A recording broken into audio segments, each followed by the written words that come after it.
العظيم نصلي ونسلم على الرسول الكريم أما بعد فقد قال الله سبحانه وتعالى في كلامه القديم والفرقان الحميد أعوذ بالله من الشيطان الرجيم بسم الله الرحمن الرحيم واذكرن ما يتلى في بيوتكن من آيات الله والحكمة إن الله كان لطيفا خبيرا صدق الله العظيم وقال رسول الله صلى الله عليه وسلم أيما امرأة إذا صلت خمسها وصامت شهرها وأطاعت بعلها وأحسنت فرجها فلتدخل من أي أبواب الجنة شاءت صدق رسول الله صلى الله عليه وسلم. அளவற்ற அருளாளனும் நிகரற்ற அன்புடையோனுமாகிய எல்லாம் வல்ல அல்லாஹுவின் பெயரால் துவங்குகிறேன். அருமை நாயகம் முஹம்மது ரசூலுல்லாஹ் ஸல்லல்லாஹு அலைஹி வஸல்லம் அவர்களின் மீதும் நற்பாக்கியங்கள் நிறைந்த அவர்களுடைய உம்மத்தின் மீதும் குறிப்பாக இந்த மஜ்லிஸில் வீற்றிருக்கிற நம் அனைவர் மீதும் எல்லாம் வல்ல அல்லாஹுவின் நல்லருள் என்றென்றும் நிறைவாக உண்டாவதாக. ஆமீன். கண்ணியத்திற்குரிய மஸ்ஜிதே நூர் ஜும்மா பள்ளிவாசலினுடைய நிர்வாக பெருமக்கள், இங்கே வருகை தந்து விழாவிற்கு சிறப்பு சேர்த்திருக்கிற சங்கைக்குரிய உலமா பெருமக்கள், மாலையிலிருந்து நடைபெறும் இவ்விழாவில் பங்கேற்று உரையாற்ற அறிஞர் பெருமக்கள், வருகை தந்திருக்கிற சிறப்பு அழைப்பாளர்கள், இதற்கு முன்னாலே நல்லதொரு உரையாற்றி அமர்ந்திருக்கிற அன்பு நண்பர் சொல்முரசு அபு தாஹிர் பாக்கவி ஹசரத் பெருந்தகை அவர்கள், ஜமாத்தார்கள், பெரியோர்கள், தாய்மார்கள், சகோதரர்கள், உங்கள் அனைவருக்கும் என் ஆரம்பமான அஸ்ஸலாமு அலைக்கும் வரஹ்மத்துல்லாஹி வபரகாத்துஹு. அல்லாஹுவின் பேரருளால் மாதம் இருமுறை நடத்தப்படுகிற பெண்கள் பயான் மஜ்லிஸினுடைய 97வது வாரம் இது. பெண்கள் குறித்தும் பெண்களின் முக்கியத்துவம் குறித்தும் இஸ்லாமிய மார்க்கத்தில் அவர்கள் ஆற்ற வேண்டிய அரும்பணிகள் குறித்தும் பெண்களுக்கு பேச வேண்டிய தலைப்பென்றாலும் பெண்களின் நிர்வாகிகளாய் இருக்கிற ஆண்களிடத்திலே அதை சொல்லலாம். பொதுவாக பெண்கள்கிட்ட சொல்ல வேண்டியதை ஆம்பளைகள்கிட்ட சொல்லணுமா, ஆம்பளைகள்கிட்ட சொல்ல வேண்டியதை பொம்பளைகள்கிட்ட சொல்லணுமாமா அப்படின்னு சொல்லுவாங்க. காலேஜ் என்ற எங்களுடைய உஸ்தாத் மர்ஹூம் பிஎஸ்வி ஹஜ்ரத் விழா அவர்கள் நபரல்லாஹு மர்கதஹு அடிக்கடி சொல்லுவாங்க, பர்தா அவசியம்னு ஆம்பளைகள்கிட்ட பேசு, தாடி சுண்ணத்துன்னு பொம்பளைகள்கிட்ட பேசு அப்படின்னு சொல்லுவாங்க. தாடியின் அவசியம் குறித்து தாடி வைக்கிற ஆண்கள்கிட்ட பேசக்கூடாதான், வைக்க விடாம தடுக்கிற பெண்கள்கிட்ட போய் பேசணுமா. அது மாதிரி பெண்களுக்கு சொல்ல வேண்டிய விஷயங்களை வெறுமனே பெண்களுக்கு மாத்திரம் சொல்ல முடியாது, ஆண்களுக்கும் சேர்த்துத்தான் சொல்ல வேண்டும். பெண்களுடைய பயான், பெண்களுக்கான மார்க்க சொற்பொழிவுகள் ஏன் அவசியம் என்பதை குறித்து யோசித்தால், ஆண்களை விட அடுத்த சந்ததியை உருவாக்குவதில் பெண்கள் தான் முக்கியமாக இருக்கிறார்கள். ஆண்களை வெளியுறவுத்துறை என்று சொன்னால் பெண்களை உள்துறை என்று சொல்ல வேண்டும். உங்களுக்கே தெரியும், உள்துறை தான் படாதப்படுத்துது.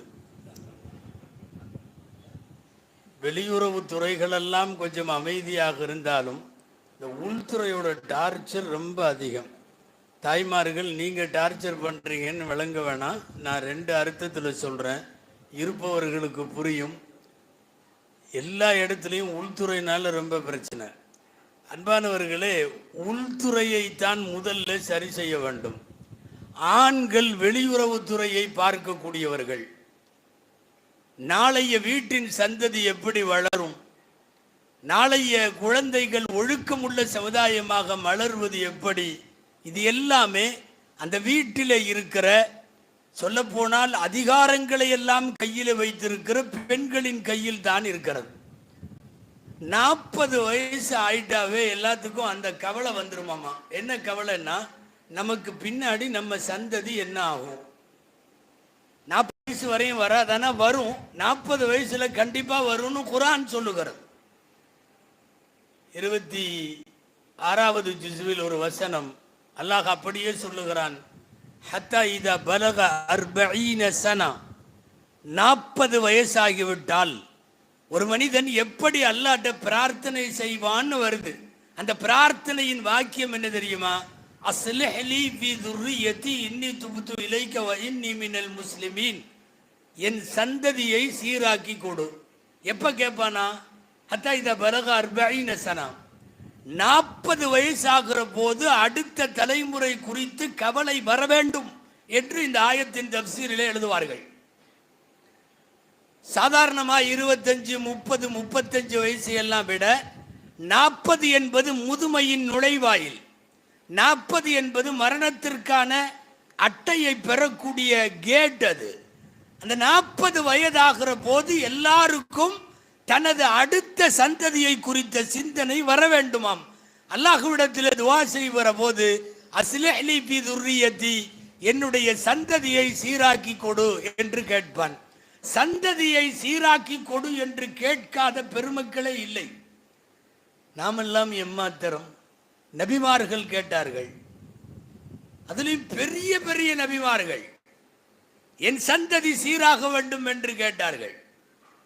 இப்ராஹிம் அலைஹிஸ்ஸலாம் மாதிரி நீங்க ஆள் பார்த்திருக்க முடியுமா வரலாறுகள்ல? குர்ஆன்ல 28 இடத்துல ஒரு வாசகம் வருது. என்ன வாசகம் தெரியுமா? மாகான மினல் முஷ்ரிகீன், இப்ராஹிம் இணை வைப்பவர் அல்ல. 28 இடத்துல அல்லாஹ் சொல்றான், ஷிர்க் என்பது அறவே வாழ்க்கையில இல்லாதவர் இப்ராஹிம் அலைஹிஸ்ஸலாம். குர்ஆன்ல 4-5 இடத்துல இன்னொரு வார்த்தை வருது, இப்ராஹிம் அலைஹிஸ்ஸலாமை குறித்து மட்டும் தான் வருகிறது. ஹனீஃபம் முஸ்லிமா. ஹனீஃபானா பியூர்னு அர்த்தம். அவர் பியூர் முஸ்லிம். ஹனீஃப் என்றால் இந்த பக்கம் அந்த பக்கம் சாயாமல் நேராய், நடுநிலையாய், நிரந்தரமாய், கொள்கையில் உறுதியாய் இருப்பவர்களுக்கு ஹனீஃப் என்று பெயர். அல்லாஹ் சொல்லுகிறான், இப்ராஹிம் சாதாரண முஸ்லிம் அல்ல, அவர் ஹனீஃபம் முஸ்லிமா, அவர் பியூர் முஸ்லிம். ஆக பியூர் முஸ்லிம் என்கிறான், இணை வைப்பவர் அல்ல என்று 28 இடத்துல சொல்லுகிறான். அவங்க மகனை கூட்டிட்டு கையை பிடிச்சி கொண்டு போய் காபத்துல்லால நிக்க வச்சுட்டு கேட்கிற துவா குர்ஆன்ல இருக்கு, வஜ்னுபுனி வபனிய அன் நஅபுதல் அஸ்னாம். யா அல்லாஹ், என்னையும் என்னுடைய மகனையும் விக்கிரகங்களை வழிபடுவதில் இருந்து நீ காப்பாத்து. அவங்க விக்கிரகத்தை வழிபடுவாங்களா? வழிபட மாட்டாங்க. பியூர் முஸ்லிம்னு அல்லாஹ் சொல்றான். ஊர் உலகமெல்லாம் பட்டம் கொடுக்கல, அல்லாஹ் கொடுத்த பட்டம் அவர் ஹனீப். ஆனால் அவர் கேட்கிறார், நான் இணை வைப்பதில் இருந்து என்னை மட்டுமல்ல என்னுடைய மகனையும் காப்பாத்து. அதே மகனை காபத்துல்லாவில நிற்க வைத்து விட்டு இன்னொரு இடத்துல கேட்கிறார், ரபிஜாலி முக்திம ஸலாத்தி வ மின் துர்ரியத்தி, நானும் தொழுகையாளியா இருக்கணும், என் சந்ததியும் தொழுகணும், என் சந்ததியும் தொழுகணும். பெரிய பெரிய மக்கள் எல்லாம் தங்கள் அடுத்த தலைமுறை குறித்து கவலைப்படுகிற போது நாமெல்லாம் எம்மாத்திரம், என் சந்ததி என்ன ஆகுமோ? ஏன்னா காலம் காலத்தில் நாம் பிள்ளைகளை வளர்க்கிறோம். அதனாலே அழுத்தமாக தாய்மார்கள்ட்ட சொல்ல வேண்டும், நீங்கள் குடும்பத்திலே சமையலுக்கு மட்டுமானவர்கள் அல்ல, துவைக்கவும் கூட்டவும் பெருக்கவுமான மற்றவர்கள் அல்ல, கணவனோடு இருந்து இல்வாழ்க்கையை திருப்திப்படுத்துபவர்கள் மட்டுமல்ல, இதையெல்லாம் தாண்டி அடுத்த தலைமுறையை அற்புதமாக உருவாக்குகிற மிகப்பெரிய தொழிற்சாலைகள் பெண்கள். அதனால தான் நீங்க ஆண்களுக்கு கூட மாசம் மாசம் பயான்லாம் தேவையில்லை, பெண்களுக்கு அப்பப்போ வச்சுட்டே இருக்கணும் பயான். இது ஒரு சிறந்த ஏற்பாடு. அல்லாஹ் இதை செய்பவர்களுக்கு நல்ல கூலி கொடுக்க வேண்டும். அதை விட மாசம் மாசம் அல்லது மாசத்துக்கு 2 தடவை இந்த பயான் நடக்கிறப்போலாம் யாரெல்லாம் வந்து கலந்துக்கிறாங்களோ அந்த பெண்களுக்கெல்லாம் அல்லாஹ் நல்ல கூலி கொடுப்பானாக. ஏன்னா மனைவியும் சரி குழந்தைகளும் சரி கரெக்டாக அமைஞ்சிட்டா குடும்பம் உண்மையாகவே காலமெல்லாம் போற்றுதலுக்குரிய குடும்பம் ஆயிரும். ஸல்லல்லாஹு அலைஹி வஸல்லமுடைய துவா ஒன்று, அஊது பிக மின் இம்ரஅத்தின் துஷய்யிபுனி கப்லல் மஷீப் வ வலதின் யகூனு அலைய வபாலா. இது ஒரு ஹதீஸ். 2 துவா கேட்குறாங்க. நம்ம எல்லாருமே கேட்குற மாதிரி துவா, ப்ராக்டிக்கலாக உண்மையாகவும் தெரியுது இந்த துவா. யா அல்லாஹ், நிறை வருவதற்கு முன்னாலே என்னை நிறைக்க செய்கிற மனைவியை விட்டும் பாதுகாப்பு தேடுகிறேன். எப்படிங்க? நிற வர்றதுக்கு முன்னாடியே சில பேர் மனைவியால் தலைமுடி பூரா நரைச்சு போயிடும், பார்த்துருக்கீங்களா? அன்பானவர்களே, ரொம்ப பெரிய தோற்றத்தில் இங்கே பக்கத்தில் உட்கார்ந்துருக்கிற அஜத்து என்னை விட வயசு சின்னவர். உண்மை, அவரை விட நான் வயசுல மூத்தவன். ஆனால் எனக்கு தாத்தா மாதிரி இருக்கார். நான் கொஞ்ச நாளைக்கு முன்னாடி, அநேகமாக ஒரு 10 ஆண்டுக்கு முன்னாடி அஜத்துட்டு கேட்டேன். அப்போது கூட ஃபேமிலியெல்லாம் இல்லாத நேரத்தில் கேட்டேன் அஜத்துட்ட, எப்படி உங்களுக்கு மட்டும் இவ்வளவு நரைச்சு போச்சுன்னு. அவர் சொன்னார், மனைவியை கூட வச்சு பாருங்க, கூட வச்சு பாருங்க, தானா நரைச்சிரும்னு சொன்னார். நபி ஸல்லல்லாஹு அலைஹி வஸல்லம் கேட்கிறாங்க, துஷய்யிபுனி கபுலல் மஷீபு, நிறை வரும் முன்பே என் நிறைக்க செய்து விடுகிற மனைவி. மனைவினால நிறை வந்துடும். நம்மளும் வெளியே இது இளநரைன்னு சொல்லிட்டு சுற்றுவார். இது இளநரை, டீயினால காப்பினால பித்த நிறை அப்படின்னெல்லாம் இல்லை. அது அசல்ல சுத்த நிறை தான். அது மனைவியின் மூலமாக. ஸல்லல்லாஹு அலைஹி வஸல்லம் கேட்குறாங்க, நிறை வருவதற்கு முன் நிறைக்க செய்கிற மனைவியை விட்டும் பாதுகாப்பு தேடுகிறேன். அடுத்து வலதின் யகூனு அலைய வபாலா, எனக்கு முசீபத்தாய் அமைந்து விடுகிற பிள்ளைகளை விட்டும் பாதுகாப்பு தேடுகிறேன். இப்போ என்ன அர்த்தம்னா, மனம் மகிழ வைக்கிற மனைவியும் பேரை காப்பாற்றுற பிள்ளைகளும் இருந்து விட்டால் அந்த குடும்பம் ஊர் சிறக்க செழிக்க எல்லா காலத்திலும் இருக்கும். இந்த 2வது வார்த்தை ரொம்ப தாய்மார்கள்ட்ட சொல்ல வேண்டிய வார்த்தை. வலதின் யகூனு அலைய வபாலா, எனக்கு முசீபத்தாய் என் பிள்ளைகள் அமைந்து விடக்கூடாது. உன் மகன் இப்படி பண்ணிட்டான், உன் பேரை இப்படி பண்ணிட்டான், உன் பேத்தி இப்படி பண்ணிருச்சு, உன் மகன் இப்படி பண்ணிருச்சு என்று மார்க்கத்தால் தடுக்கப்பட்ட செயல்களில் ஊர் அறிய நமது சந்ததிகள் அப்படி ஒரு சூழ்நிலை உருவாகுவதை, ஒரு கெட்ட பெயரை குடும்பத்திற்கும் பாரம்பரியத்திற்கும் ஏற்படுத்தி விடுவதை, அது ஒரு பெரிய களங்கம். இதையெல்லாம் காப்பாற்றுகிற பொறுப்பு யார்கிட்டனா ஆம்பளைகளை விட பெண்கள்கிட்ட உண்டு. சரி, என்ன செய்யணும்? ஒன்றும் இல்லை. நீங்கள் என்ன தருகிறீர்களோ இல்லையோ தீனை தர வேண்டும், மார்க்கம் தர வேண்டும். காசு பணம் அப்புறம், கல்வி அதிகாரம் பதவி அது இது எல்லாம் அப்புறம். பிள்ளைகளுக்கு தீன் தர வேண்டும். நீங்கள் கொடுக்க வேண்டிய வயதில் தீனை கொடுத்து விட்டால் நீங்க அந்த வருங்காலத்தில் அந்த குழந்தை அமெரிக்காவில் இருக்கட்டும், பிரிட்டன்ல இருக்கட்டும், உலகத்தில் எந்த மூலையில் வேண்டுமானாலும் இருக்கட்டும், அந்த குழந்தை நீங்கள் கற்றுத்தந்த தீனில் எந்த மண்ணில் இருந்தாலும் வாழும்.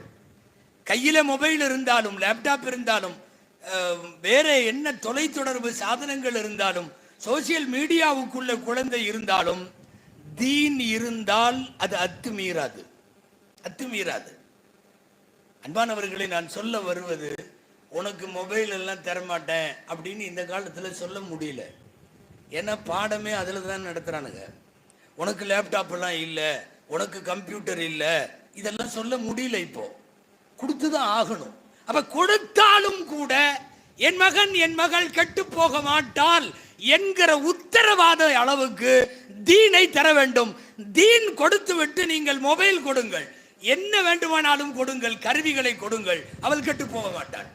மார்க்கத்தில் நல்ல பெண்ணிற்கு நல்ல பையனுக்கு மார்க்கத்தினுடைய அழகு என்ன தெரியுமா? அளவுகோல் என்ன தெரியுமா? தீன் தான்.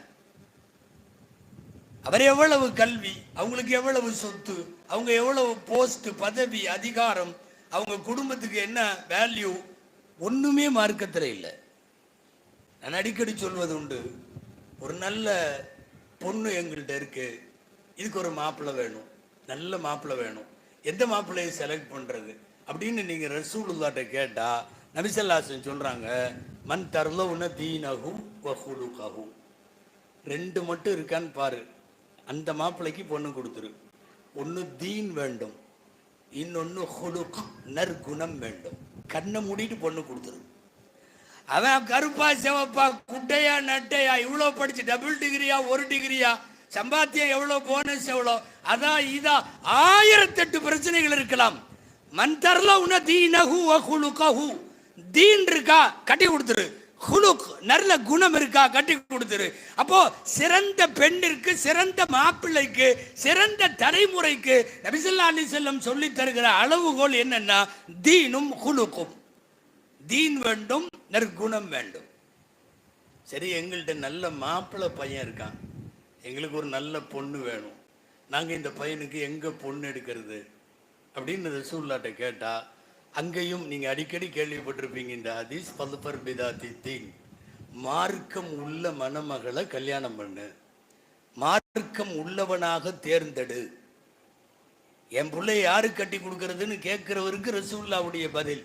அடிக்கடி திருமண சபையில் இந்த ஹதீஸ் நீங்க கேள்விப்பட்டிருப்பீங்க. ஒரு பெண் அழகுக்காக, காசுக்காக, குடும்ப பெருமைக்காக இப்படியெல்லாம் கல்யாணம் செய்யப்படுகிறாள், நீங்கள் மார்க்கம் உள்ளவளை மணந்து கொள்ளுங்கள்.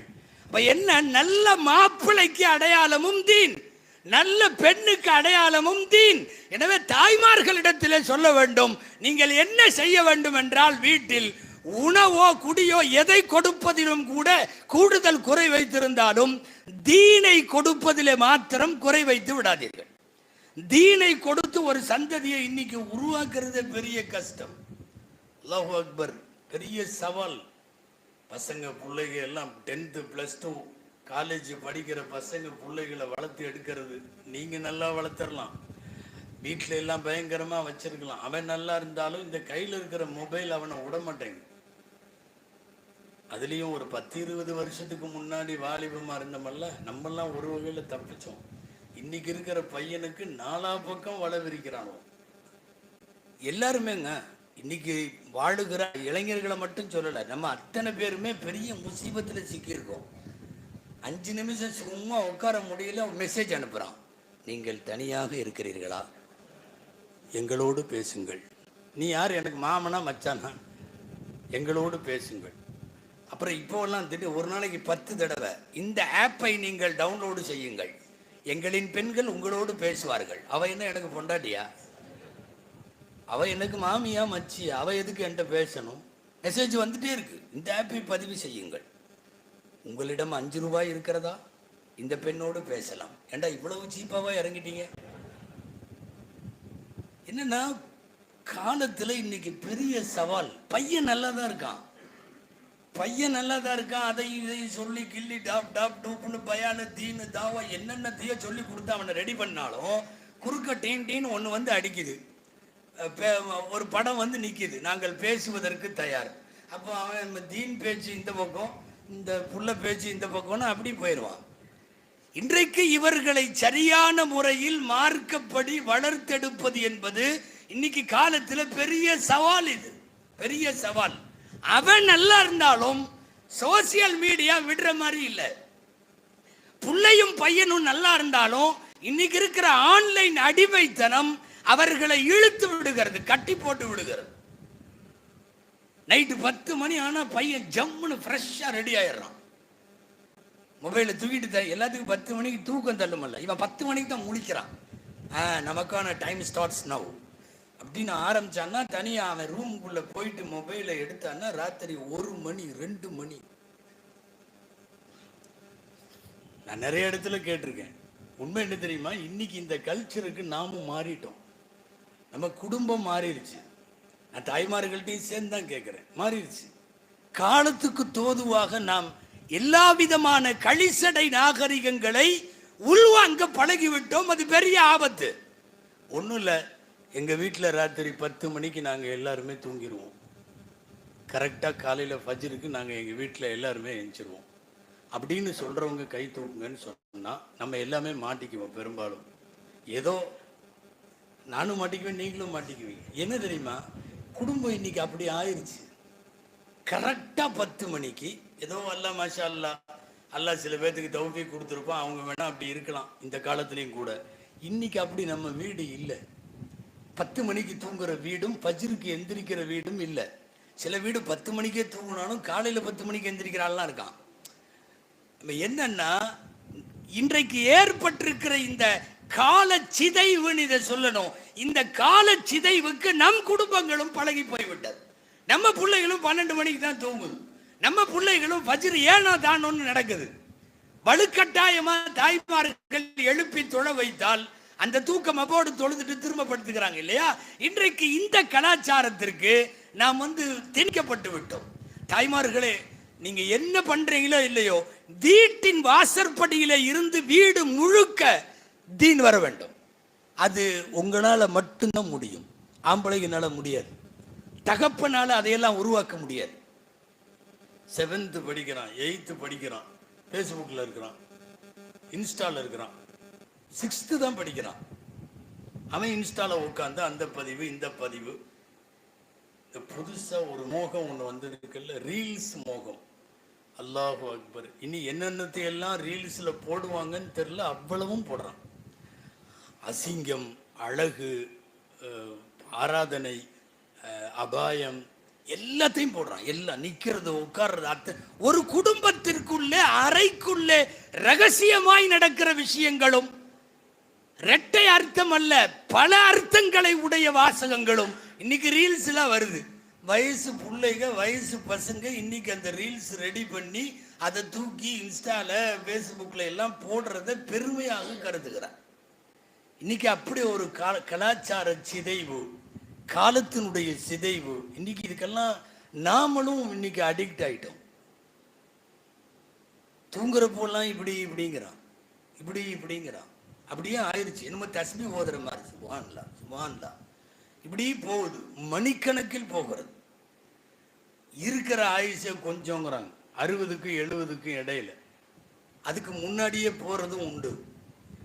இவ்வளவு குறைவான காலத்தில் ஆயுள்ள அதிகம் ஃபேஸ்புக்ல போயிருமோன்னு பயமா இருக்கு. ஆயுள்ள அதிகம் இன்ஸ்டால போயிருமோன்னு பயமா இருக்கு. ஆயுளில் அதிகம் வீட்டில் வேண்டும், மஸ்ஜிதில் வேண்டும், நல்ல காரியத்தில் வேண்டும். ஆனா இப்ப இருக்கிற ஜெனரேஷனுக்கு ஆயுளில் அதிகம் மீடியாக்கள் வழியாக, சோசியல் மீடியா, பலா போன ஊடகம் வந்ததுல இருந்துங்க வாசிக்கிற பழக்கம் போயிருச்சு, புத்தக வாசிப்பு போயிருச்சு, குர்ஆன் திலாவத்து போயிருச்சு, நல்லா உட்காந்து 4 பேர்த்திட்ட மனசு விட்டு பேசுறது போயிருச்சு. ஒரு வீட்டுக்குள்ளேயே இருக்கிறவங்க நல்லா உட்காந்து 4 பேசுற மாதிரிலாம் இல்லை. நாம பேசிட்டு இருக்கிறப்பவே அவன் அங்க வேற உலகத்தில் இருப்பான். எல்லாம் பாழாய் போய்விட்ட ஒரு உலகத்தில் நமது குழந்தைகளை மார்க்க நெருப்படி வென்றெடுப்பது என்பது மிகப்பெரிய சவால். ஆனால் தாயும் தந்தையும் மனது வைத்தால் முடியும். நான் தாய்மார்களுக்கு சொல்லுகிறேன், மௌத்தா போறப்போ நல்ல சந்ததியை இந்த உலகத்துக்கு கொடுத்துட்டு போகணும் ஒவ்வொரு பொம்பளையும். அவங்களுடைய மிகப்பெரிய கடமை, தார்மீக கடமை. நீங்க இன்னைக்கு இருப்பீங்க, நாளைக்கு போயிருவீங்க. முசல்லா அன்பளிப்பு செய்ய வேண்டாம், உங்களுடைய தொழுகையை அன்பளிப்பு செய்ய வேண்டும். நம்ம தவறாம விதவிதமா வெல்வெட்டு முசல்லா அது இது அப்படி இப்படின்னு வாங்கி கொடுக்குறோமா இல்லையா? கல்யாண சீர்ல பார்த்தீங்கன்னா கிராண்டா வைக்கிறாங்க. இப்போ எல்லாம் நீ முசல்லா வைக்க வேணாம், முசல்லா வைக்க வேணாம். எங்க அம்மா தொழுத மாதிரி நான் தொழுகுவேன்னு புள்ள வரணும்.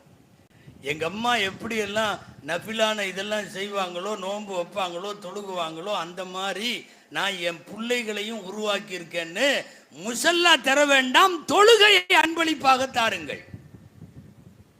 அழகான குரான் பெட்டி இப்போலாம் கிராண்டாக வருது, 2000 ரூபா 3000 ரூபா. இந்த சீர் வைக்கிறப்போ அவ்வளவு ஸ்டாண்டு வச்சு குரான் வைக்கிறேன். நீ குரான் தர வேண்டாம், அந்த தாய் ஓதுகிற திலாவத்தை சீராக தர வேண்டும். ஓதுதலை கொடு. குரான் பெட்டி வேண்டாம், குரான் வேண்டாம். எங்க அம்மா மாதிரி நான் ஓதுவேன். எங்க அம்மா இத்தனை குரான் முடிப்பார்கள், நான் முடிப்பேன். எங்க அம்மாவுக்கு இத்தனை சூரா மனப்பாடம், அந்த மாதிரி எனக்கு மனப்பாடம்.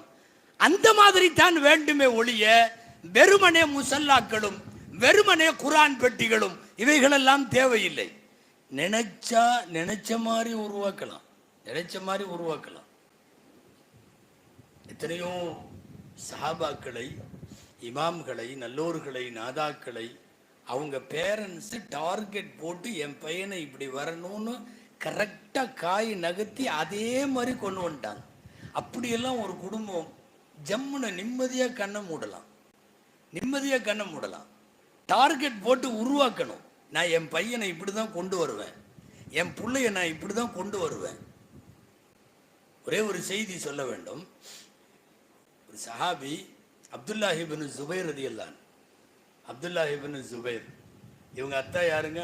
ஜுபைர் ரலியல்லாஹு, நபிகள் நாயகத்தினுடைய சீடர், அற்புதமான போர்படை தளபதி, அருமையான சஹாபி. அவங்க தகப்பனார் ஜுபைர். ஜுபைர் ரலியல்லாஹுடைய மனைவி யாருங்க? அஸ்மா ரலியல்லாஹு அன்ஹா. யார் இந்த அஸ்மா? அபூபக்கர் சித்திக் ரலியல்லாஹு அன்ஹுடைய மகள், மூத்த மகள். அஸ்மா ரலியல்லாஹு அன்ஹா ஆயிஷா அம்மாவோட அக்கா. ஆயிஷா ரலியல்லாஹு அன்ஹாவை விட அஸ்மா 10 வயது மூத்தவர்கள், 10 வயசு பெரியவங்க. அக்காவை விட ஆயிஷா ரலியல்லாஹு அன்ஹாவுக்கு 10 வயசு கம்மி. இந்த ஜுபைர் அஸ்மா தம்பதியினருக்கு மதீனால போன உடனே பிறந்த ஃபஸ்ட்டு குழந்தை அப்துல்லான்னு பேர். கொண்டு வந்து ரசூலுல்லாஹ் மடியில் வச்சாங்க. நபி ஸல்லல்லாஹு அலைஹி வஸல்லம் துவா செஞ்சாங்க. இந்த குழந்தை பிறந்த உடனே அந்த 2 பேர் தாய்மார்கள் கவனிக்கணும். யாரு? ஜுபைர் ரலியல்லாஹு அன்ஹுவும் அஸ்மா ரலியல்லாஹு அன்ஹாவும். இந்த 2 பேரும் முடிவு பண்ணாங்க ஒரு டார்கெட். என்ன தெரியுமா? ஆகச்சிறந்த வீரனாய், யாருக்கும் அஞ்சா நெஞ்சனாய், கோழைத்தனமே இல்லாத வீரனாய், சூரனாய் நாம இவங்களை உருவாக்கணும்னாங்க. அதுக்கு தகுந்த மாதிரியே அம்மாவும் பண்றாங்க, அவங்க அத்தாவும் பண்றாங்க. அவங்க அம்மா காலையில 4 மணிக்கு காலை கடனை முடிக்கிறதுக்காக வேண்டி அந்த காலத்துல ஊருக்கு வெளியில பெண்கள் மறைவு பகுதிகளுக்கு போறப்போ 2 வயசு குழந்தை தூக்கிட்டு போய் கும்மிருட்டு 4 மணிக்கு ஃபஜ்ருக்கு முன்னாடி கொண்டு போய் ஒரு இடத்துல நிக்க வச்சுட்டு, அங்கிருந்து அந்த குழந்தைகிட்ட இருந்து கொஞ்சம் தூரம் நகர்ந்து போய் காலை கடன்களை முடித்து விட்டு வந்தா குழந்தை அப்படியே நிற்கும். யாரு? அந்த அப்துல்லா.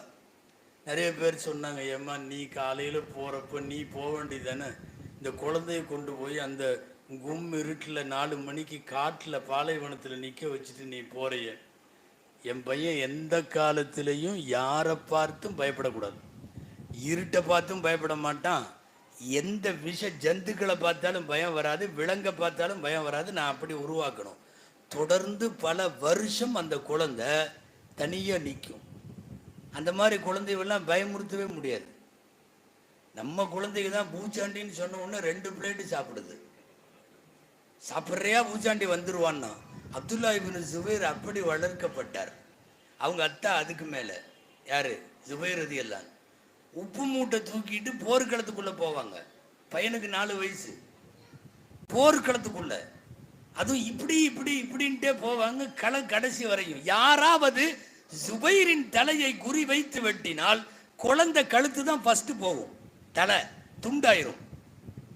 எல்லாரும் சொன்னாங்க, மூத்த சஹாபிகள்லாம் கூட சொன்னாங்க, ஜுபைர் குழந்தையை இப்படி தூக்கிட்டு நீங்க களத்துக்குள்ள வர்றது சரியில்லை. என் பையனுக்கு எந்த யுத்த களத்திலையும் பயம் வரக்கூடாது. நான் அப்படி உருவாக்கிட்டு இருக்கேன். நாங்கள் 2 பேருமே சேர்ந்து அதை ஒரு லட்சியமாக பண்ணிட்டு இருக்கோம். பயப்படுத்தாதீங்க போங்கன்ட்டார். அதுலேயும் ஜுபைர் ரலியல்லாஹு முன்னாடி நின்றெல்லாம் போர் செய்ய மாட்டாங்க. டெட் எண்டு வரையும் போவாங்க, கடைசி வரையும் ஓலை சுற்றிட்டு போவாங்க. பார்க்குறவங்களுக்கெல்லாம் பயமாக இருக்கும். பொதுவாக சஹாபாக்கள்லையே லாஸ்ட் வரையும் போய் அடிச்சுட்டு வர்ற சஹாபிகள் 2 பேர் தானமா சஹாபாக்கள் சொல்றாங்க. ஒன்று ஹம்சா ரதியல்லான்னு, இன்னொன்று ஜுபைர் ரதியல்லான்னு. சும்மா முன்னாடி நின்றுலாம் வரமாட்டாங்க. நம்ம பசங்க சில பேர் பார்த்துக்கலாம், கபடி கபடி கபடி கபடி கபடின்னு முன்னாடி கோட்டு வரையும் தான் போவான். அதோட இப்படின்ட்டு ஓடியாந்துருவான். கபடி கபடின்ட்டு கடைசி வரையும் போய் ஒரு ரவுண்டு சுற்றி யாரு கையிலையும் சிக்காம வரணுமல்ல, அதுதான் சுபைர் ரதியல்லான்னு. இந்த குழந்தைய வச்சுக்கிட்டு இப்படி எல்லாம் போனாங்க. அந்த குழந்தை அதே மாதிரி வந்துச்சு. 6-7 வயசுலேயே அல்லாஹ் அக்பர், நெஞ்சில் அப்படி ஒரு துணிவு, யாருக்கும் பயப்படாது. ஸல்லல்லாஹு அலைஹி வஸல்லம் வஃபாத்தான பிறகு ஒரு 10-12 வயசு 13 வயசு இருக்குன்னு வைங்களேன், தெருவில் விளையாடிட்டு இருந்தாங்க பசங்கள்லாம். உமர் ரலியல்லாஹு வந்தாங்க. உமர் ரலியல்லாஹு அங்கிருந்து வர்றதை பார்த்த உடனே எல்லா பையனும் எஸ்கேப் ஓடிட்டானுவா எல்லாம். உமர் ரலியல்லாஹு வரும்போது யாரும் நிற்க மாட்டாங்க, அத்தனை பையனும் ஓடிட்டான். இந்த பையன் மட்டும் அப்படி நிற்கிறார். யாரு? அப்துல்லா, ஜுபைர் ரலியல்லாஹுடைய மகன். அப்படியே பார்த்துக்கிட்டே நிற்கிறார். உமர் ரலியல்லாஹுக்கு மனசுக்குள்ள சிரிப்பு, இவனுக்கு எவ்வளவு தைரியம் பாரு, எல்லாரும் போயிட்டானோ ஆனால் இவன் மட்டும் நிற்கிறான் பாரு அப்படின்னு மனசுக்குள்ள சொல்லிக்கிட்டே பக்கத்தில் வந்தாங்க. சும்மா ஒரு மிரட்டுற பாணியில், அம்மா எல்லாம் ஓடுறாங்க, அல்லா தஹ்ருபு மின்னி, என்னை பார்த்து நீ ஒன்றும் பயந்து போக மாட்டியோ அப்படின்னு கேட்டாங்க. இந்த பையன் பட்டுன்னு பதில் சொன்னார், லைஸத் தரீகு பி அத்யக் வலஸ்து முஜ்ரிமன். 2 வரி பதில் சொல்றார் அந்த பையன். ரோடு குறுகலா இல்லை, நான் உங்களுக்கு வழி விட்டு ஒதுங்கருக்கு. அப்படின்னா என்ன அர்த்தம்? ரோடு பெரிய ரோடு போன்னு அர்த்தம். ரோடு குறுகலா இல்லை நான் வழி விடுவதற்கு. வலஸ்து முஜ்ரிமன், நான் ஒன்றும் குற்றவாளி இல்லை கலீஃபாவை பார்த்து ஓடுறதுக்கு. நான் குற்றவாளியா இருந்தா உங்களை பார்த்த உடனே ஓடிடுவேன். நான் என்ன குற்றவாளியா? முதல்ல இந்த பதில் உமர்கிட்ட பெரியவங்களே சொல்ல முடியாது. அப்படி சிரிச்சுக்கிட்டே போயிடுவாங்க உமர் ரலியல்லாஹு அன்ஹு. வலஸ்து முஜ்ரிமன், நான் ஒன்றும் குற்றவாளி இல்லை. பயங்கரமான துணிச்சல். அது எப்போ சின்ன வயசுலேயே இப்படி ஆக்கிட்டதுனால எதையும் யோசிச்செல்லாம் இல்லை, பட்டான்னு செஞ்சிருவார். நீங்கள் கேள்விப்பட்டிருக்கலாம், ஸல்லல்லாஹு அலைஹி வஸல்லம் அவர்கள் இந்த ரத்தம் குத்தி வாங்குவாங்க. ரத்தம் குத்தி வாங்குறதுன்னா தெரியுமில்ல, பின்னாடி முதுகில் ஒரு கொம்பு வச்சு குத்தி கெட்ட ரத்தத்தை வெளியே எடுத்து போட்டுடுறது. இது சஹாபாக்கள் ரசூலுல்லாஹ்லாம் செஞ்சுருக்காங்க. இன்றைக்கி அது ட்ரீட்மெண்ட்டு கப்பிங் தெரப்பியா இன்றைக்கி வந்திருக்கலைங்க. ஹெஜாமா கப்பிங் தெரப்பின்னு வந்திருக்கு. இந்த கிழமை செய்யலாம் சுன்னத்தான நாள் அப்படின்னு இப்போது ஒரு பெரிய கண்ணாடி கப்பு வச்சு அந்த கெட்ட ரத்தத்தை எல்லாம் முதுகுலேருந்து எடுக்கிறாங்க. அந்த காலத்தில் கொம்பு வச்சு குத்தி எடுப்பாங்க.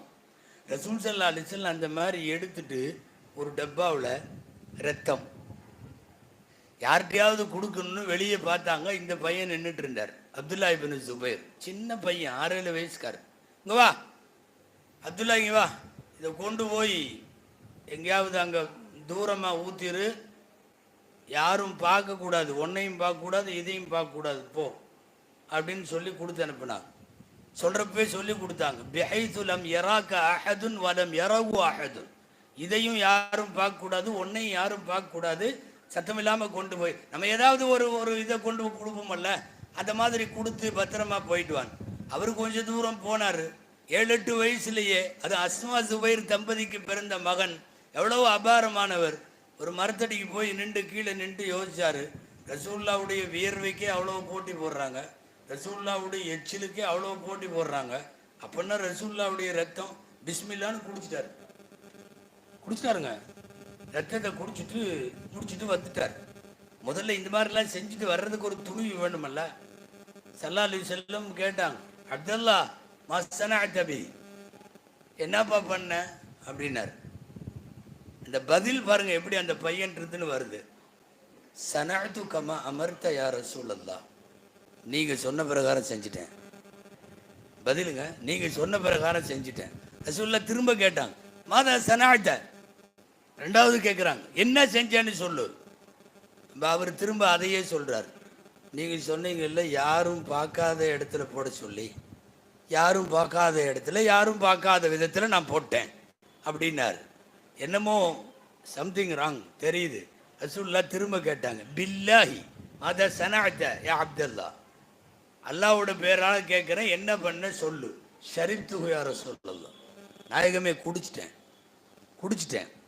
ஸல்லல்லாஹு சொன்னாங்க, லன் தமஸ்ஸகன்னார், உன்னை நரக நெருப்பு தீண்டாது. யார் சொன்னது? ஸல்லல்லாஹு அலைஹி வஸல்லம். அப்துல்லா இப்னு ஜுபைர் கடைசியா தள்ளாத வயதில் அவர்கள் கழுமரத்தில் தூக்கிடப்பட்ட அந்த வரலாறு வரைக்கும் போகிறது.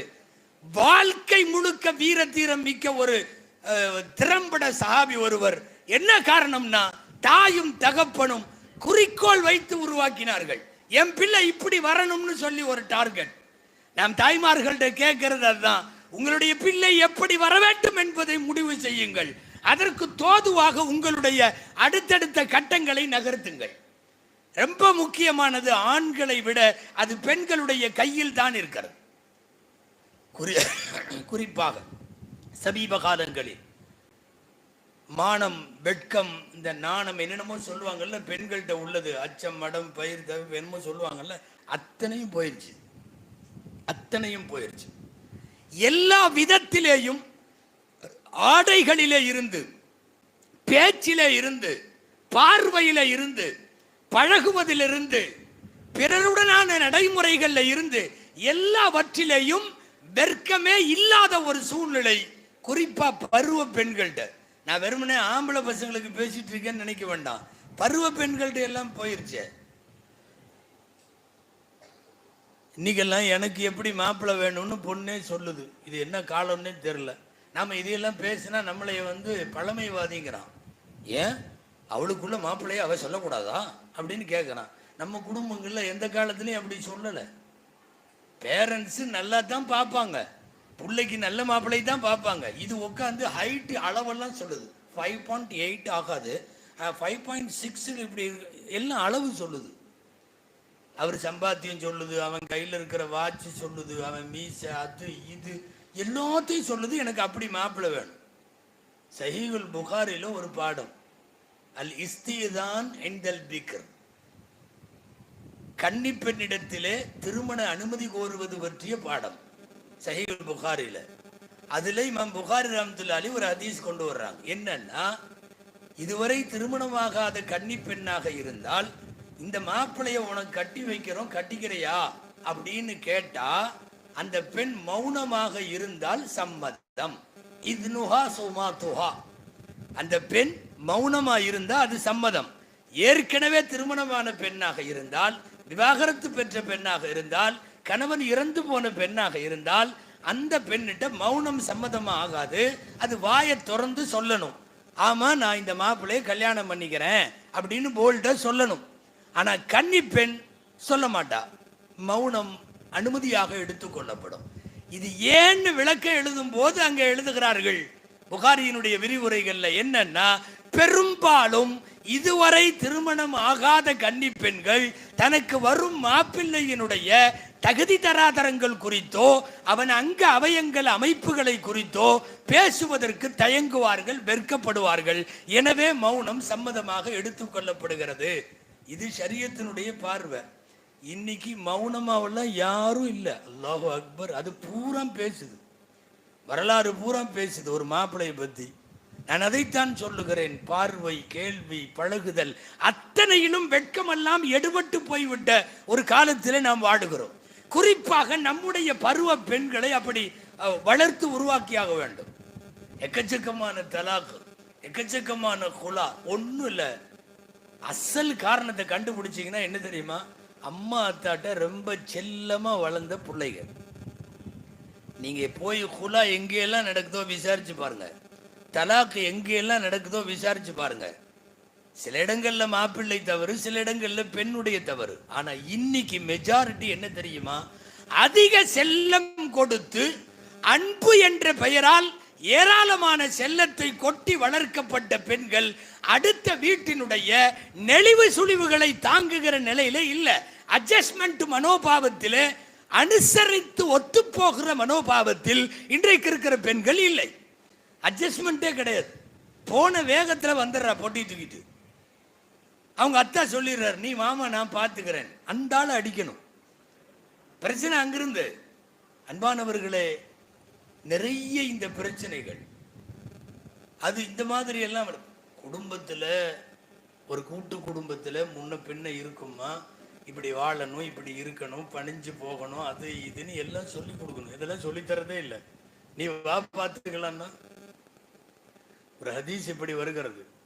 அதாவது இன்னைக்கு உள்ள குடும்ப பெண்களும் என்ன ஆயிட்டாங்கன்னா, அவங்களே நிர்வாகிகள் மாதிரி. குரான் சொல்லுது அர்ரிஜாலு கவ்வாமூன், நிர்வாகிகள் ஆம்பளைகன்னு. நிஜமா சொல்லுங்க, உண்மையாலுமே நம்மளா நிர்வாகியா இருக்கோம்? இந்த சிரிப்பே போதும், வேற பதில்னு அர்த்தம். நிர்வாகிகள் ஆண்கள்னு வருது, ஆனா வீடுகளில் பூரா நிர்வாகிகள் யாரு தான்? மேடம் தான். அவங்க தான் நிர்வாகிகளா இருக்காங்க. தாய்மார்களுக்கு சொல்ல வேண்டும், சலாசுல்லா எந்துருல்லாஹு இலையும் யௌமல் கியாமத்தி வலா யுகல்லிமுகும். அல்லாஹ் மறுமையில் 3 பேரோடு அன்பொழுக பார்க்கவும் மாட்டான், அல்லாஹ் அன்பாக பேசவும் மாட்டான். 3 பேர் ஒரு ஹதீஸில் வருது. 1வது ஆக்குன்லி வாலிதை, பெற்றோரை நோவினை செய்தவன், பெற்றோரின் பத்துவாவுக்கு ஆளானவன், பெற்றோரை புறக்கணித்தவன். அவன் ஃபஸ்ட்டு, அது ஆணாக இருந்தாலும் சரி பெண்ணாக இருந்தாலும் சரி, பெற்றோர்களின் நோவினை செய்தவர்கள் அல்லாஹு தாலா அவங்களோடு பேச மாட்டான், பார்க்க மாட்டான். 2வது அல் முத்தரஜ்ஜிலான்னு ஒரு வாக்கியம் வருது. குடும்பங்களில் ஆணை போன்று தன்னை பாவித்து கொள்ளுகிற பெண். அப்படின்னா என்ன அர்த்தம் தெரியுமா? ட்ரெஸ் வேட்டி சட்டை போடுவாங்கன்னு அர்த்தம் அல்ல. ஆம்பளை பண்ண வேண்டிய அத்தனை நிர்வாக அமைப்பு, அட்மினிஸ்ட்ரேஷன், எல்லாத்தையும் மேனேஜ்மெண்ட்டு எல்லாத்தையும் இவங்களே எடுத்துக்கிறது. இன்னைக்கு நிறைய குடும்பத்தில் அதுதான் நடக்குது. பூராமே அம்மனி கையில். ஆமாம், அவங்க சொல்கிறது தான் முடிவு. அதுலேயும் சில வயசானவங்க அவங்க வீட்டில் படுற பாடு அல்லாஹு அக்பர். அந்த 3 நேர சாப்பாட்டுக்கு அவங்க என்னமோ எல்லாம் மகன் கைக்குள்ள, மகள் கைக்குள்ள, குடும்பத்தினுடைய எல்லாம் கைக்குள்ள. இப்போ என்ன ஆகுன்னு தெரியுமா? இவர் குடும்ப தலைவர், அல்லாஹு அக்பர், பரிதாபமாக இருப்பார். அதுலேயும் இந்த ரிட்டையர்ட் ஆனதுக்கு பிறகு சில பேர் வீட்டில் படுற பாடு இருக்க. வெளிநாட்டில் அவர் சம்பாரிச்ச போலாம் பார்த்தீங்கன்னா அவர் மகாராஜா. அவர் எப்போ தொழில் முடிச்சு எக்ஸிட் ஆகி வந்து வீட்டில் உக்காந்தாரோ முடிச்சது மவனு, அவ்வளோதான். பிஸ்மில்லான்னு எக்கச்சக்கமான. இது என்னன்னா, ஆணை போல் தன்னை பாவித்து கொண்டு நிர்வாகம், அது இது மேனேஜ்மெண்ட், அந்த அட்மினிஸ்ட்ரேஷன் பவர் அத்தனையும் கையில் எடுத்துக்கொள்ளக்கூடிய பெண்கள். இது 2வது. 3வது யாரு தெரியுமா? தெய்யூஸ்னு ஒரு வார்த்தை வருது ஹதீஸ்ல. தெய்யூஸ் அப்படின்னா என்ன? நல்லா கவனிக்கணும். இதை ஆம்பளைகளும் கவனிக்கணும், பெண்களும் கவனிக்கணும். தன் குடும்பத்தினருடைய மானக்கேடான செயல்களை கண்டுகொள்ளாத குடும்ப தலைவன். என் பையன் சரியில்லை, என் புள்ள சரியில்லை, அவங்க கான்டாக்ட் சரியில்லை, அவங்க காட்சி சரியில்லை, அவங்க பழக்கம் சரியில்லை என்று தெரிந்தும் கூட தெரியாமல் நடக்கிற குடும்ப தலைவன் தலைவி இருக்காங்கல்ல, அவங்க தான் இந்த 3வது. பெற்றோரை நோவினை செய்பவன், ஆண்களை போல் தன்னை குடும்பத்திலே நிர்வாக ரீதியாக பாவித்துக் கொள்ளுகிற பெண். 3வது தன் குடும்பத்தில் தன் கண்ட்ரோலுக்கு கீழே இருப்பவர்களுடைய சாக்கடைத்தனமான செயல்களை கூட கண்டுகொள்ளாமல், காது கேட்காமல், பார்க்காமல் இப்படி இருக்கக்கூடிய குடும்ப தலைவர். யோசிக்கணும், இவர்களோடு அல்லாஹ் பேசுவதே இல்லை, அன்பொழுக பார்ப்பதும் இல்லை என்று வருகிறது. எனவே நான் துவக்கத்திலே சொன்னதை மீண்டும் அழுத்த சொல்லுகிறேன். அன்பு தாய்மார்களே, நீங்கள் தான் அடுத்த தலைமுறையை உருவாக்குகிற மிகப்பெரிய, மிக பிரம்மாண்டமான தொழிற்சாலை. நீங்க தீன் உள்ள தலைமுறையை உருவாக்கி தர வேண்டும். இதுல ஆம்பளைகள்லாம் முடியாது. ஆம்பளைங்க அவங்களே உங்கள்கிட்ட கிட்டத்தட்ட சரண்டரா தான் இருக்கும். முதல்ல எல்லாம் கல்யாணத்தில் நாங்கள் பேசும்போது திருமண பயானில் சொல்லுவோம், மாப்பிள்ளைகளை பார்த்து, ஆணாதிக்கத்தோடு இருக்காதீர்கள், தயவு செய்து பெண்கள் மீது இரக்கம் காட்டுங்கள் அப்படின்னு எல்லாம். இப்போ கொஞ்சம் மாற்றி சொல்கிறோம், மாற்றமாக சொல்லிட்டு இருக்கோம். என்னன்னா, பெண்களை தயவு செய்து ஆண்கள் மீது இரக்கம் காட்டுங்கள், அவர்கள் பாவம், ஆண் பாவம் பொல்லாதது, பெண் பாவம் அல்ல. ஆண்மை நிஜமாக பொய்யெல்லாம் சொல்லலை. இன்னைக்கு காலையில் திருச்சியில் கல்யாணத்தில் பேசிட்டு தான் வர்றேன் நான். பெண்ணாதிக்கம் மிகைத்திருக்கிறது. பெண்ணாதிக்கம், ஆணாதிக்கம் அல்ல, பெண்ணாதிக்கம். பாவம் அவங்க, தயவு செய்து அவங்கள கொஞ்சம் பத்திரமா பார்த்துக்குங்க. ஆனால் ஆண்களுக்கு ஒரு ஆறுதல் சொல்கிறேன். ஹதீஸில் அப்படி ஒன்று வருது. ரொம்ப டார்ச்சர் பண்ற மனைவிக்கு கீழே இருக்கிற கணவன்மார்களுக்கு அய்யூப் அலைஹிஸ்ஸலாத்தோட கூலி உண்டாமா. அல்லாஹ் அக்பர். 18 வருஷம் நோய்வாய்ப்பட்டு படாத பாடு பட்டாங்கல்ல, அவங்க கூலி நமக்கு கன்ஃபார்ம்னு அல்லாஹ் சொல்றான். எப்ப தெரியுமா? வீட்டில் டார்ச்சரா இருந்தா. பெரிய மகான் ஒருத்தர் இருந்தார், அதற்கு அதிகமா சிரிக்கிறார். அன்பானவர்களே, பெரிய மாமேதை அபுல் ஹசன் ஹர்கானி ரஹிமகுல்லான்னு ஒருத்தர் இருந்தாங்க. சில நேரம் அவங்க பெரிய அவுளியாவா இருப்பாங்க, வீட்டில் அமைகிறது அந்த மாதிரி இருக்காது. அவர் அஜர்த்து ஆஜியாரு முத்தவல்லி ஆட்டு பூட்டு எல்லாம் இருக்கும், வீட்டில் வேற மாதிரி இருக்கும். பகதாதுல இருந்து ஒரு பையன் வந்தார். எதுக்கு தெரியுமா? ஷேഖை பார்க்கறதுக்கு. ஷேக் அபுல் ஹசன் ஹர்கானி ரஹிமகுல்லா பெரிய ஆளு. காட்டில் உட்காந்து திக்ரு செஞ்சாங்கன்னா அவங்க கூட சிங்கம் எல்லாம் திக்ரு செய்யும். அவர் உட்கார்ந்து இருக்கிறப்ப சிங்கத்து மேலே இப்படி கை வச்சு உட்காந்துருப்பார். சமயங்கள்ல காட்டுக்குள்ள இருந்து சிங்கத்துல உட்காந்து வருவார். அவர் வரலாறை படிக்கிறப்பவே எல்லாத்துக்கும் சிங்க நினைப்புக்கு வரும். ஏன்னா கூடவே நீங்க ஒரு அட்டாச்சாவே இருப்பார் சிங்கத்து கூட. அவ்வளோ பெரிய ஆளு. பகதாதுல இருந்து ஒரு பையன், ஒரு 20-30 வயசு பையன் கிளம்பி ஷேக்கை சந்திக்கலான்னு வந்து அட்ரஸ் கண்டுபிடிச்சி வீட்டுக்கு கதவை தட்டிட்டான். டபால்னு கதவை திறந்தது அந்த அம்மா உள்ள இருந்து. அது வேற மாதிரி அம்மா. அல்லாஹு அக்பர்.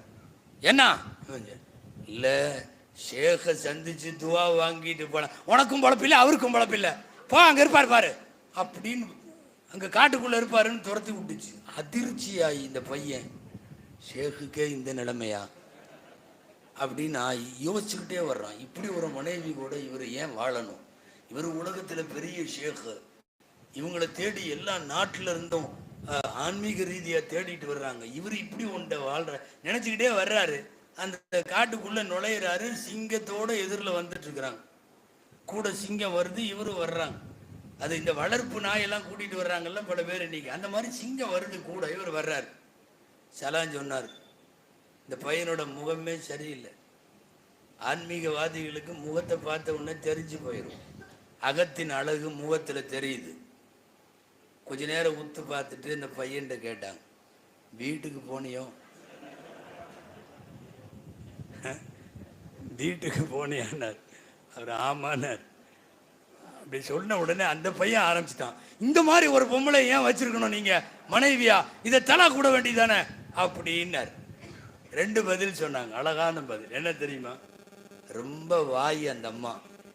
ஆனா ஓவரா அந்த அம்மா வாய் பேசும்போது நான் அமைதியா இருந்துறதுனால தான் அல்லாஹ் வெளியில இந்த மாதிரி வாயில்லா ஜீவனை எல்லாம் என்னோட கண்ட்ரோல்ல வச்சிருக்கான்.